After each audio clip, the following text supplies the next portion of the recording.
నమస్కారం. ధర్మ సందేహాలు కార్యక్రమానికి సాదర స్వాగతం. ధర్మో రక్షత రక్షితః. ధర్మాన్ని రక్షిస్తే ఆ ధర్మం మనల్ని రక్షిస్తుంది. మన భారతీయ సంస్కృతి సంప్రదాయాలు ఆచార వ్యవహారాలకి అనుగుణంగా ఒక్కో ప్రాంతం వాళ్ళు కొన్ని రకాల ధర్మాల్ని పాటిస్తూ ఉంటారు. చాలా సందర్భాల్లో చాలా రకాల సందేహాలు కలుగుతూ ఉంటాయి, సహజమే. మరి ప్రేక్షకులు వాళ్ళ సందేహ నివృత్తికై ఎంతో శ్రద్ధగా మన ఈ కార్యక్రమానికి ఉత్తరాల ద్వారా, ఈమెయిల్స్ ద్వారా రాసి పంపిస్తూ ఉంటారు. వాటన్నిటికీ శాస్త్రీయ సమాధానాలు అందించడానికి మన ముందున్నారు ఉపన్యాస శిరోమణి, వేద విభూషణ, జ్యోతిష్య బ్రహ్మ, ఆగమవారధి, ధర్మనిధి, మీ అందరికీ సుపరిచితులైన డాక్టర్ కందాడే శ్రీ రామానుజాచార్యులు గారు. వారితో మాట్లాడి మరిన్ని విషయాలు వారి మాటలో తెలుసుకుందాం. ఈనాటి కార్యక్రమాన్ని ప్రారంభిద్దాం. నమస్కారం అండి. శుభం తల్లి, వర్ధత.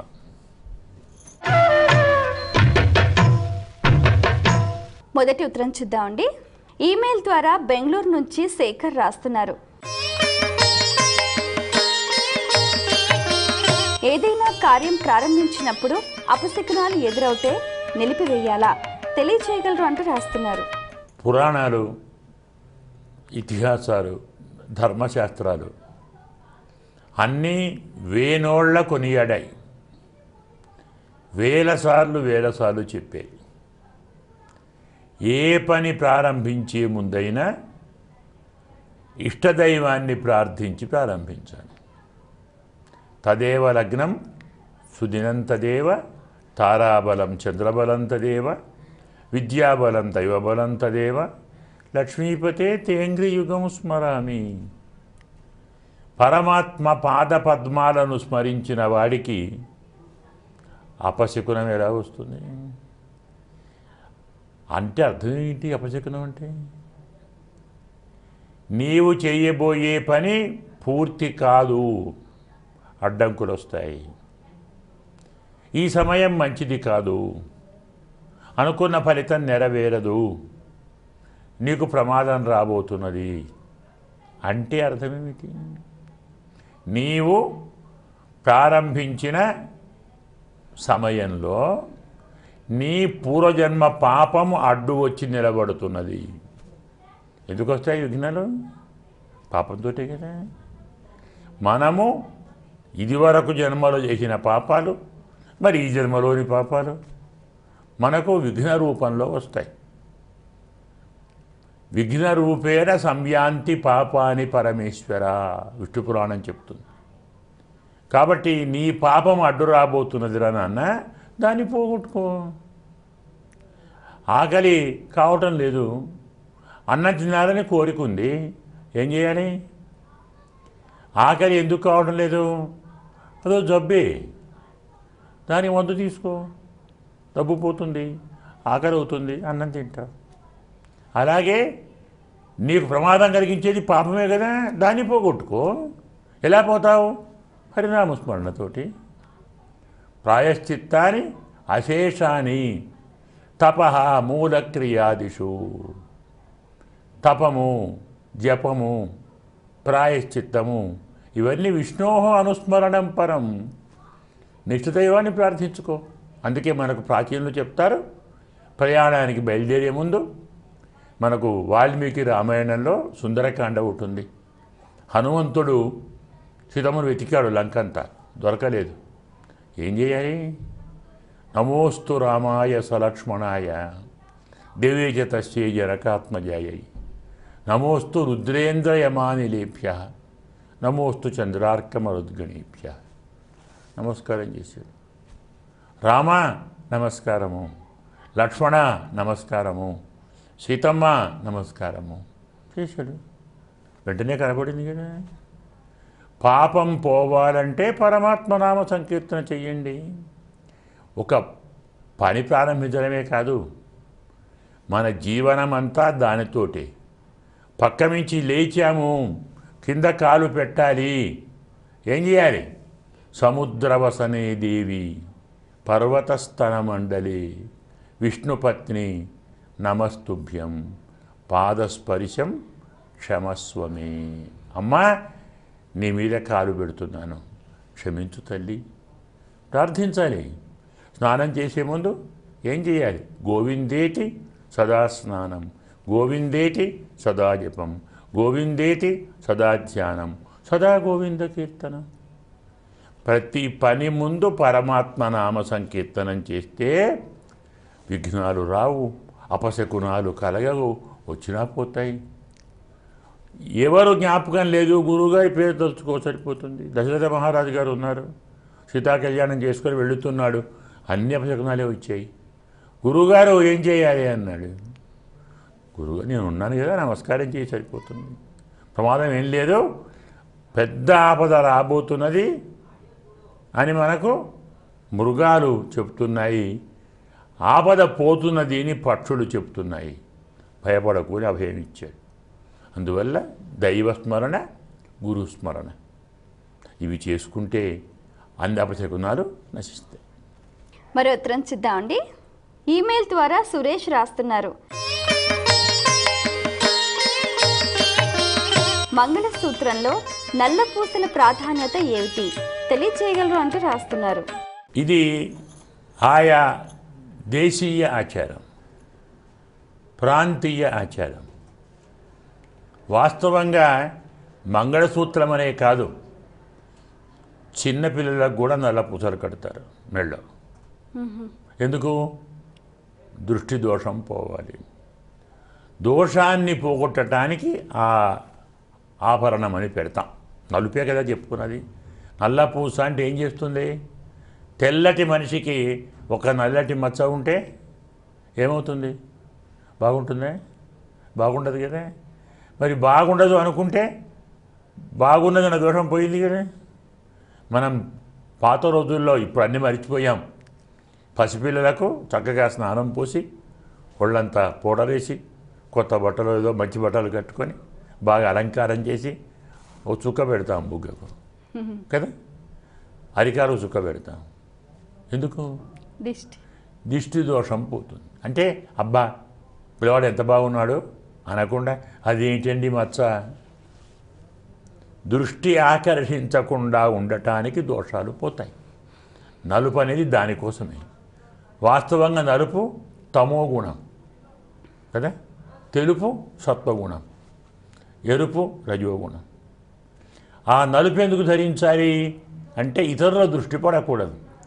వివాహమైన స్త్రీ ఎవరికి బాగుండాలి? భర్తకు బాగుండాలి. అందరికీ బాగుంటే కష్టం కదా, అవునా కదా. అందువల్ల వేరే పురుషుడు చూస్తే ఏంటంటే నల్లగా రాబెట్టుకుంది, అంత బాగున్నామా, ఈ నలుపేంటి, పక్కవాడి మనస్సు పోతుంది. ఈ కారణాన్ని బట్టే పాత రోజుల్లో వివాహమైన స్త్రీ భర్త దగ్గర లేనప్పుడు, లేదా భర్త దూరంగా వెళ్ళినప్పుడు అలంకరించుకోకూడదు అన్నారు. కారణం ఏమిటి? దాని ఇప్పటి వాళ్ళు అపార్థాలు చేసి, వక్ర వ్యాఖ్యానాలు చేసి, తమకు తెలిసిందే సత్యమనే రీతిలో ప్రవర్తిస్తున్నారు. అలంకరించుకోకూడదంటే అలంకారం దేనికోసం? శరీరం ఆరోగ్యంగా ఉండటానికి ఎంత కావాలో అవన్నీ చేసుకో. అమ్మాయి చాలా బాగుందనే భావన పక్కవాడికి కలిగితే, వాడి మనస్సు దుష్టమైతే ఫలితం ఎవరికి కదా. అందువల్ల భర్త దగ్గర లేనప్పుడు, భోగానికి అవకాశం లేనప్పుడు, సమయం కానప్పుడు అందంగా లేనట్టుగా కనపడటం అనేది మానసిక ధర్మం. మనస్సులో ఆ ప్రవృత్తి ఉండాలి. దానికి అలంకారం అంతగా చేసుకోకండి. మనస్సు ఉల్లాసంగా లేదు. ఇప్పటి కాలంలో ఉల్లాసానికి అర్థం మారిపోయింది కదా. భార్యాభర్తలు ఒకరి దగ్గర ఒకరు ఉన్నప్పుడు ఇద్దరి మనస్సు ఉల్లాసంగా ఉంటుంది. పిల్లలు ఉన్నారు, మరి కాస్త ఉల్లాసంగా ఉంటుంది. 10 మంది చుట్టూన్నారు, ఇంకా ఉల్లాసంగా ఉంటుంది. అది పాత రోజుల మాట. ఇప్పుడు 10 మంది ఉంటే ఉల్లాసం పోతున్నది. స్థితికి వచ్చాం అలా, అలాంటి అలవాటు వచ్చింది. అందువల్ల నలుపు అనేది పడరాని వారి కన్నులు పడకుండా ఉండటానికి, పక్కవాడికి, ఎదుటివాడికి, మరొకరికి ఆ వివాహిత స్త్రీ మీద దురభిప్రాయం, దురాలోచన కలగకుండా ఉండటానికి ఒక సమాధానం.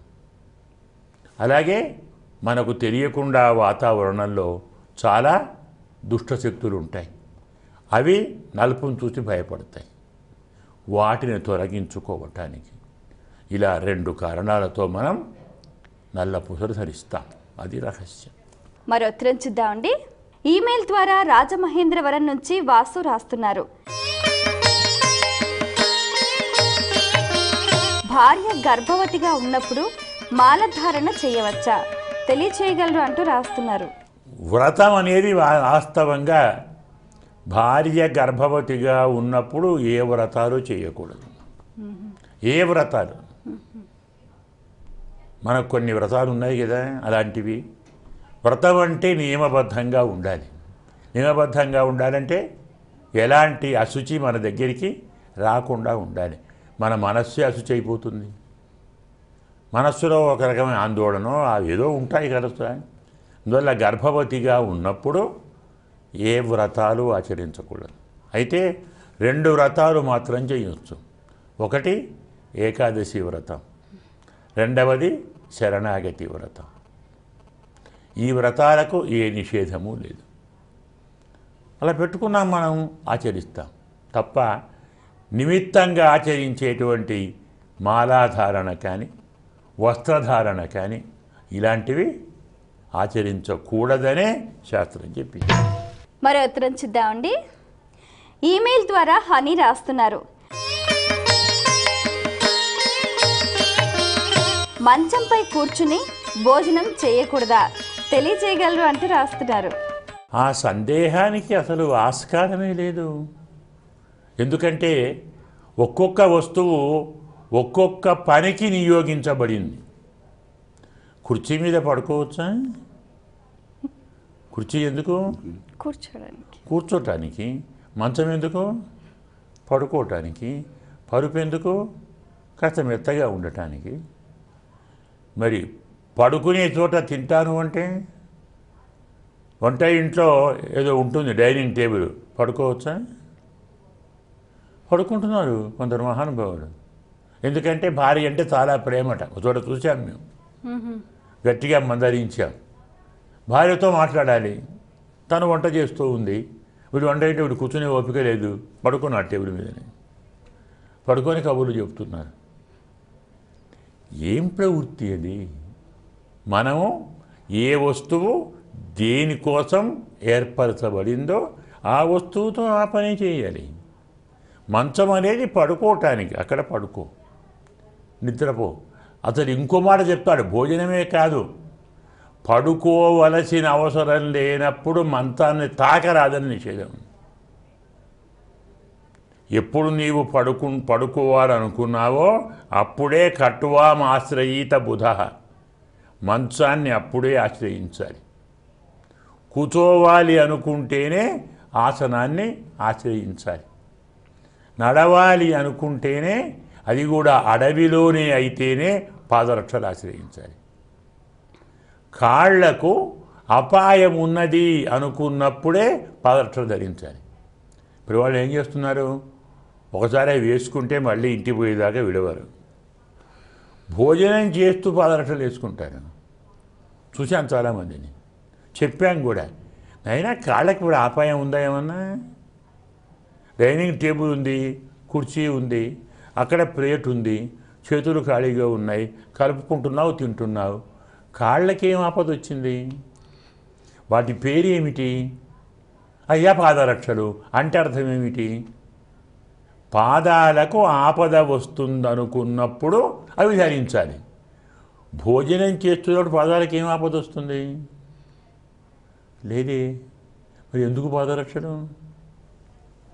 ఒక్కటి ఆలోచించాలి, ఆ పాదరక్షలతో పదార్థం తిరుగుతావు కదా, అన్ని రకాల పదార్థాలను తొక్కుతావు, వాటి నిండా దుమ్ము ధూళి మన్ను అన్నీ వాటికే అంటుతాయి కదా.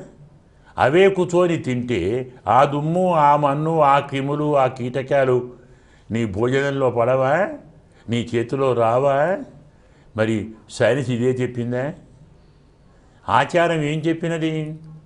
భోజనం చేసే ముందు కాళ్ళు కడుక్కొని, చేతులు కడుక్కొని, నోరు కడుక్కొని ఆచమనం చేసి భోజనం చేయమంది. మరి ఆలోచించాలి. చాలామంది మహానుభావులు మేము చాలా నీట్గా ఉంటామంటారు, చేతులు కడుక్కుంటారు, కాళ్ళు కడుక్కుంటారు, మళ్ళీ చెప్పులు వేసుకొని వచ్చి కూర్చుంటారు. కాళ్ళు కడుక్కొని ఆ చెప్పులే తొడుక్కుంటే కడిగినట్టు అయిందా కాదు? ఏమైంది? అనవసరంగా భోగం ప్రక్రియలో ఇదొక హోదా అనేటువంటి దుర్భ్రమతోటి చెప్పులతో తింటున్నారు. చెప్పులతో నడవాలి, భోజనం చేయకూడదు. చెప్పులతో వంట చేయకూడదు. కాళ్ళకేదో జబ్బు ఉంది అన్నప్పుడు అవి వేరే ఉంటాయి. ఆ విధానం అంతా వేరే ఉంది. కాబట్టి ఏ వస్తువుతో ఎప్పుడు పనో దాన్ని అప్పుడు వాడుకోవటం ధర్మం. పూజా గదిలో తుంగచాప కదా. అందువల్ల మంచం మీద భోజనం చేయటం ఏమిటి? అసలు ఆలోచనే రాకూడదు. మరి ఉత్తరం చూద్దామండి. ఈమెయిల్ ద్వారా భరత్ వనపర్తి నుంచి రాస్తున్నారు. మనం పూజించే తులసి చెట్టు దళాలు కోసి దేవుడికి అలంకరించవచ్చా? తెలియచేయగలరు అంటూ రాస్తున్నారు. మనకు ధర్మశాస్త్రం చాలా విస్పష్టంగా చెప్పినది. వాస్తవంగా ప్రతి ఇంట్లో 3 తులసి మొక్కలు ఉండాలి. 3 తులసి మొక్కలు. అందులో ఒక తులసి మొక్కను కేవలం పూజకు దీపారాధనకు, పసుపు కుంకుమ పుష్పం హారతి దీపం ఏదో నైవేద్యం, అది కేవలం పూజా వృక్షం, దాన్ని పూజ వరకే ఉంచుకోవాలి. మరొక తులసి అనేది స్వామికి అలంకరించటానికి పెంచి ఆ తులసి కోసి అలంకరించాలి. మరొక తులసి వృక్షం అనేది ఉంటుంది.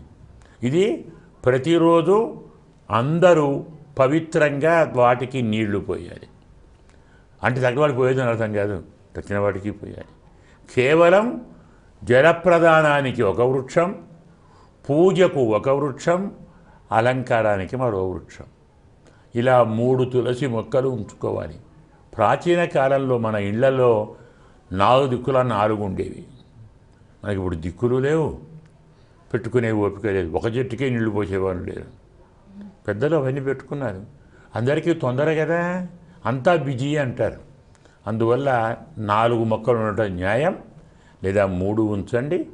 దేన్ని పూజిస్తున్నామో ఆ దళం తెంపి స్వామికి అర్పించకూడదు.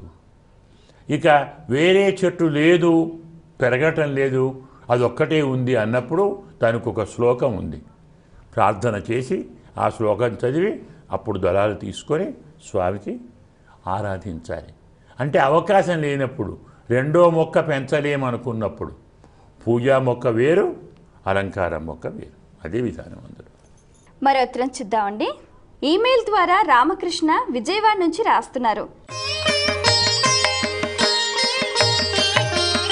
నిత్య తర్పణం ఎవరికి చెయ్యాలి? తెలియచేయగలరు అంటూ రాస్తున్నారు. అన్ని శాస్త్రాలు చెప్పారు కదా. మాతృభ్యో నమః, పితృభ్యో నమః, గురుభ్యో నమః, ఋషిభ్యో నమః, దేవేభ్యో నమః. ప్రతివారు చేయాలి. అంటే మాతృభ్య అంటే తల్లి బ్రతుకుంది అనుకోండి, తల్లి వారు బ్రతుకున్నారు, వారి తల్లి. వాళ్ళందరినీ ఏమంటాం? మాతృదేవతే అంటాం. తల్లిని మాతృదేవతే, తల్లిని మాతృదేవతే, ఆమె తల్లిని కూడా మాతృదేవతే. అలాగే తండ్రి పితృదేవతే, తండ్రి వారి తండ్రి అంతే. అందువల్ల మన వంశంలో నాన్న, తాత, ముత్తాత, అమ్మ ఆ ప్రకారంగా అమ్మమ్మ ఆ పక్క, ఇలాగే వీళ్ళందరినీ మాతృదేవోభవ, పితృదేవోభవ, ఆచార్య దేవోభవ, అతిథి దేవోభవ. కాబట్టి తల్లి వారికి, తండ్రి తాత ముత్తాత వారికి కాకుండా గురువులకు, గురువుగారు జీవించున్నారు, వారి గురువుకు ఇలా అర్పించాలి. తర్వాత ఋషులకు సంధ్యావందనంలో మాతృభ్యో నమః, పితృభ్యో నమః, దేవేభ్యో నమః, గురుభ్యో నమః, ఋషిభ్యో నమః ఉన్నాయి. అలాగే మనం ఋషిం తర్పయామి, గురూన్ తర్పయామి, దేవాన్ తర్పయామి, మాతృః తర్పయామి, పితృన్ తర్పయామి మంత్రంలో ఉంది. అలాగే కేశవం తర్పయామి, నారాయణం తర్పయామి, మాధవం తర్పయామి నామాలతో ఉంది. కాబట్టి తల్లి, తండ్రి, వారి వంశం వారు, గురువులు, ఋషులు, దేవతలు, బ్రహ్మ, విష్ణు, మహేశ్వరులు, ఇంద్రాదులు, అష్టదిక్పాలకులు, ద్వాదశాదిత్యులు, ఇలా మీకు ఓపిక ఉన్నంత వరకు చెయ్యండి. ఇవేవి నాకు చేత కాదండి అంటే మాతృ, పితృ, దేవ, గురు, ఋషి చేయండి, సరిపోతుంది. అందువల్ల ఫలానా వారు చిన్న పెద్ద అన్న ప్రశ్న లేదు. ఈ క్రమం అనుసరించి తర్పణం చేస్తే పరమాత్మ సంతోషిస్తాడు. మరో ఉత్తరం చూద్దామండి. ఈమెయిల్ ద్వారా అరుణ్ సాయి రాస్తున్నారు, ప్రదక్షిణలు ఎడమవైపు నుంచి మొదలు పెడతారు ఎందుకు తెలియచేయగలరు అంటూ రాస్తున్నారు. అదేమిటి, ఎవరు చేయలే? కుడి నుంచి ఎడమ, సవ్యం అపసవ్యం అంటాం. మన కుడే, స్వామి కుడే, ఎడమ ఎవరికి? వారు అడిగేది మనకు అనుకుంటున్నారు. మనం ఇలా నిలబడితే ఎడమ వైపు నుంచే పోతాం కదా, తిరుగుతాము. కానీ అది స్వామికి ఏమవుతుంది? కుడి. దాని పేరే ప్రదక్షిణం. దక్షిణం కాదు, ప్రదక్షిణం అంటే ఉత్తమ దక్షిణం, ఉత్తమునికి దక్షిణం. ఎవరు ఉత్తముడు? మనమా స్వామి? ఆయనకు దక్షిణం. అర్థమే అది. పరమాత్మకు దక్షిణం నుండి తిరగాలి. అది మనకి ఎడమే అవుతుంది. ఎదురుగా ఉంటాం కదా, మనకేది ఎడమో ఎదురు వారికి అది కుడి అవుతుంది. మనకేది కుడో వారికి ఎడమవుతుంది. పరమాత్మ ఉంటే పరమాత్మకు కుడి నుంచి ఎడమకు తిరగాలి. ప్రదక్షిణం అంటే అదే. మనం ఉన్న అంతే చేస్తాం. అంతేకాదు, ప్రదక్షిణం పరమాత్మకే కాదు, అమ్మకు, నాన్నకు, గురువుకు చేస్తాం కదా.